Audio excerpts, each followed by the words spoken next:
আসসালামু আলাইকুম। আজকের এই ভিডিওতে আমরা রিয়াক্ট মাস্টারের সিএসএস মডিউল নিয়ে আলোচনা করব, যেটা রিয়াক্টের কম্পোনেন্টকে স্টাইল করার জন্য সবথেকে বেশি পপুলার একটা মেথড। তো এই মেথডটা নিয়ে কাজ করার জন্য সবার শুরুতে আমরা আমাদের কোড এডিটরে চলে আসব। যেহেতু আমরা এখন মডিউল নিয়ে কাজ করব, অর্থাৎ সিএসএস মডিউল নিয়ে কাজ করব, এইটা কিভাবে কাজ করে অ্যাকচুয়ালি মানে এই জিনিসটা আসলে কি এটা আমাদের বুঝতে হবে, দেন আমরা এটা নিয়ে কাজ করতে পারবো। সো এইটার জন্য সবার শুরুতে আমাদেরকে জানতে হবে হোয়াট ইজ সিএসএস মডিউল এবং সিএসএস মডিউল ইউজ করার আমাদের বেনিফিটটা কি। তো এই জায়গায় আপনি যদি গুগলে সার্চ দেন তাহলে সিএসএস মডিউল ইউজের বেশ কিছু বেনিফিট পাবেন। তো আমি সংক্ষেপে এই জায়গায় আপনাদেরকে বুঝাই দিচ্ছি। সে মনে করেন এই জায়গায় আপনাদেরকে দুইটা H2 ক্রিয়েট করে দেওয়া হয়েছে এবং দুইটা ক্লাস নেমের নাম সেম, হাবলু বা আপনি যে কোনোটাই দেন মানে সেম হবে, এবং এই দুইটা ক্লাস নেম আপনার দুইটা ফাইলে থাকবে। দুইটা সিএসএস ফাইলের ভেতরে সেম নামে ক্লাস নেম তৈরি করবেন। ধরেন এই জায়গায় ইরোর নামে আমি তৈরি করে রাখছি, ধরেন হাবলুর পরিবর্তে ওই জায়গায় ইরোরটা দিয়ে দিলাম, ইরোর। তো এই জায়গায় এখন আমি এটার আগে আউটপুটটা দেখে নিই। এখন যদি আমি এখানে যাই দেখতে পাবেন welcome Hablu programmer, welcome Hablu programmer. C S S কে আমি ইম্পোর্ট করব, এই জায়গায় ইম্পোর্ট করব, কাকে করব, হাবলু ডট সিএসএস কে, হাবলু ডট সিএসএস, ডান। এখন যদি আমি যাই দেখতে পাবেন সবগুলো কিন্তু অরেঞ্জ কালার থেকে অর্থাৎ টমেটো কালার থেকে রেড কালার হয়ে গেছে। তো এখন কিন্তু এই স্টাইল ডট সিএসএস এবং হাবলু ডট সিএসএস দুটা মারামারি করে যে নিচে আছে তারটা এই জায়গায় অ্যাপ্লাই হয়ে গেছে, কিন্তু এই জায়গায় কিন্তু আমাদের হওয়ার কথা প্রথমটা, তাই না? কিন্তু এটা কিন্তু হচ্ছেই না। তো এরকম যদি আমাদের সিএসএস এর দুইটা তিনটা ফাইল থাকে বা অসংখ্য জায়গায় এরকম ক্লাসেস সেম নামে থাকে তাহলে একটা প্রবলেম ক্রিয়েট করবে না আমাদের? তো এই প্রবলেমটা যেন না হয় এইটার জন্য আমাদের স্পেসিফিকভাবে একটা কম্পোনেন্টের জন্য বা একটা ফাইলের জন্য নির্দিষ্টভাবে সিএসএস এর মডিউল আমরা ক্রিয়েট করতে পারবো। যেমন আমরা স্পেসিফিক একটা পার্টের জন্য যেমন একটা কম্পোনেন্ট তৈরি করি না রিয়াক্ট.js দিয়ে, যেমন এই যে এটা একটা পার্ট না ওয়েবসাইটের, এই পার্টটাকে আমরা একটা কম্পোনেন্ট বলি রিয়াক্টে, তাই না? এই সাইডে একটা পার্ট না, এটাকে আমরা একটা কম্পোনেন্ট বলি, এটাকে একটা কম্পোনেন্ট, এটা একটা কম্পোনেন্ট, মানে প্রত্যেকটা এক একটা কম্পোনেন্ট না? ঠিক সেম ভাবে এই এক একটা কম্পোনেন্টের মতোই স্টাইল করার জন্য মডিউল ডট সিএসএস টা ব্যবহার হয়। আই থিঙ্ক আমি আপনাকে বোঝাইতে পারছি সিএসএস মডিউলটা কি। এখন এইটাকে কিভাবে আমরা ব্যবহার করতে পারি এই জিনিসটা নিয়ে কথা বলবো।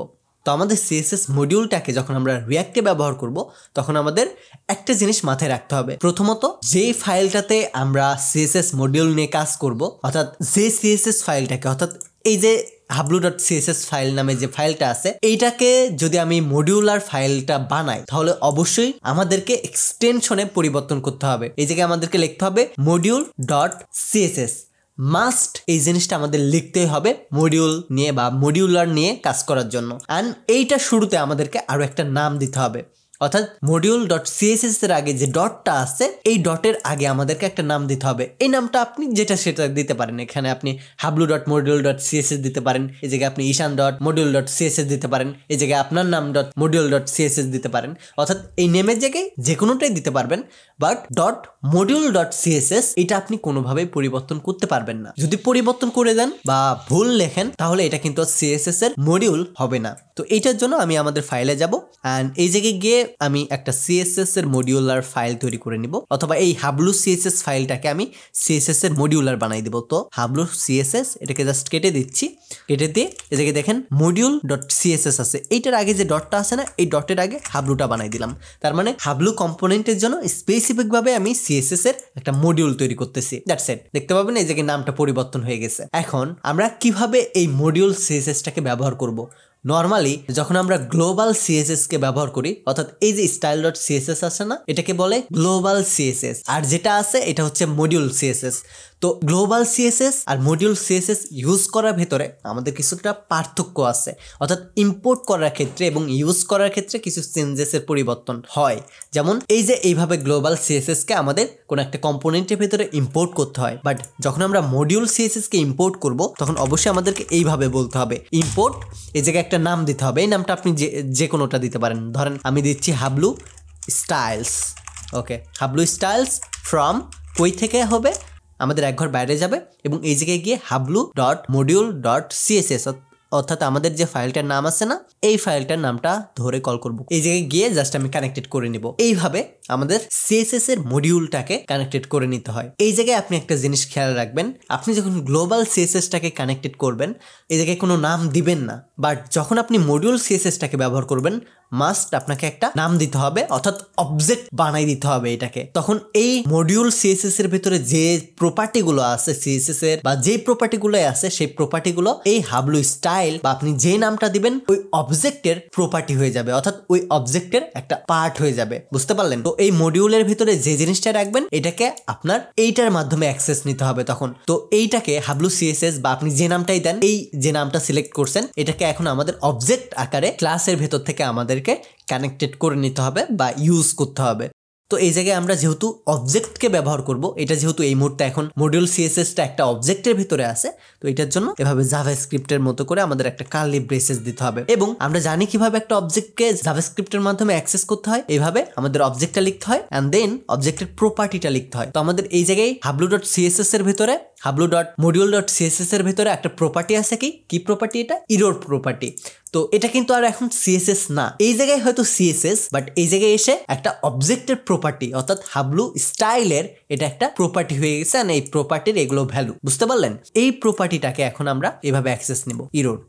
ওয়েল ডান, এখন আমাদের কানেক্টেড হয়ে গেছে। এখন যদি আমি যাই আমাদের ফাইলে and welcome to Hablu programmer, এদিকে আমরা আমাদের ইরর বানানটা আমরা ভুল লিখছি, ছোট হাতে লিখে দিছি আমরা।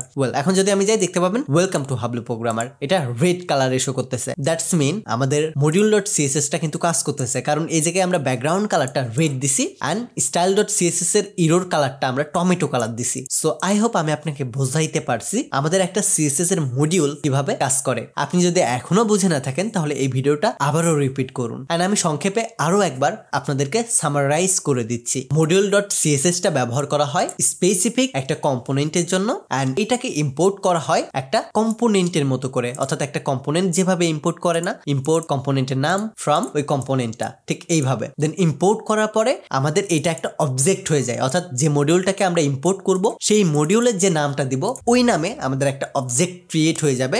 এবং এই অবজেক্টের প্রপার্টি আকারে এই মডিউলের ভিতরে যে ভ্যালুগুলো আছে বা প্রপার্টিগুলো আছে সেই প্রপার্টিগুলো এইটার আন্ডারে থেকে যাবে বা এইটার প্রপার্টি হয়ে যাবে। তো একটা অবজেক্টের প্রপার্টিকে আমরা জাভাস্ক্রিপ্টে যেভাবে অ্যাক্সেস নিই না, ঠিক সেম ভাবে আমরা এই জায়গায় কার্লি ব্রেসেস দিয়ে এটার ভেতরে আমরা অ্যাক্সেস নিতে পারবো। সো এই জায়গায় যদি আপনার ইররের পরিবর্তে আপনার নিজের নামে ঈশান নামে একটা ক্লাস থাকে, সেই ক্লাসের ভেতরে আমি দিয়ে দিচ্ছি একটা বাটন তৈরি করবো, ঈশান নামে একটা বাটন। সো বাটনের আউটলাইনটা আমি দিয়ে দিব নান, দেন ব্যাকগ্রাউন্ড কালারটা আমি দিয়ে দিব গ্রিন, দেন কালারটা আমি দিয়ে দিব white and then text align দিয়ে দেবো সেন্টার অ্যান্ড প্যাডিং দিয়ে দেবো 10 পিক্সেল অ্যান্ড কার্সর দিয়ে দেবো পয়েন্টার। ওকে, এখন এই ঈশান নামে আমরা একটা বাটন ক্রিয়েট করব। অলরেডি আমরা বাটনের স্টাইল করছি, এখন এটার ভেতরে আমরা একটা বাটন ক্রিয়েট করব। তো বাটন কিভাবে ক্রিয়েট করবো? জাস্ট বাটন ট্যাগটা লিখে দেবো অ্যান্ড এটার পরে ক্লাস নেমটাকে কল করব। তো ক্লাস নেমের ভেতরে আমরা জাস্ট আমাদের এই যে অবজেক্টটা আছে হাবলু স্টাইলটাকে কল করব এবং আমরা হাবলু মডিউলের ভেতরে যে নতুন আরো একটা প্রপার্টি লিখছি এই প্রপার্টিটাকে জাস্ট এই জায়গায় ডট দিয়ে বসাই দিব। আমাদের এই প্রপার্টিটাও কানেক্টেড হয়ে গেছে। দেখতে পাবেন আমাদের বাটন চলে আসছে, বাটনের কালার চলে আসছে, বাট বাটনে আমরা কিছু লিখি নাই। তো এই জায়গায় লিখে দিলাম ক্লিক মি। তো এখন দেখতে পাবেন ক্লিক মি চলে আসছে। আমাদের আউটলাইনটা কাজ করতেছে না, তো আউটলাইন বর্ডারটা নান করেই নেই, আমরা বর্ডারটা নান করে দেব। That's it. দেখতে পাবেন আমাদের সুন্দর কিন্তু একটা বাটন চলে আসছে। আমরা চাইলে এটাকে মার্জিন টপ দিয়ে দিতে পারি, মার্জিন টপ 10 পিক্সেল অ্যান্ড আমরা বর্ডার রেডিয়াস দিতে পারি 10 পিক্সেল। এখন যদি আমি যাই দেখতে পাবেন সুন্দর আমাদের একটা বাটন ক্রিয়েট হয়ে গেছে। তো এইভাবে কিন্তু আমরা স্পেসিফিক এক একটা কম্পোনেন্ট নিয়ে কাজ করতে পারি আমাদের module.css ব্যবহার করে। তো আপনি এই module.css এর ভেতরে যেভাবে CSS এর প্রপার্টির ভ্যালু বা ক্লাসগুলো লেখেন না, ঠিক সেম ভাবে আপনি হাজার হাজার ক্লাস লিখতে পারেন এবং স্পেসিফিক ভাবে অবজেক্টের প্রপার্টি আকারে কল করে দিতে পারেন। তাহলে একদিকে আপনার এটা মারামারি করবে না, আপনার অসংখ্য কম্পোনেন্টে এটা ব্যবহার করতে পারবেন এবং এটাকে আপনি স্পেসিফিক একটা মডিউল আকারে রাখতে পারবেন যেটা আপনার এই CSS অর্থাৎ গ্লোবাল CSS এর সাথে আর মারামারি করবে না। বাট আমাদের এই মডিউল CSS টাও যদি গ্লোবাল হয়ে যাইতো তাহলে কিন্তু আমাদের এই সেম নামের ইরোরটা মারামারি করতো। তো এইটার জন্যই মূলত মডিউলটা ব্যবহার করা হয়। আই হোপ আমি আপনাকে বোঝাইতে পারছি। তো এই ভিডিওটা এই পর্যন্তই থাকবে। ধন্যবাদ। Take a risk.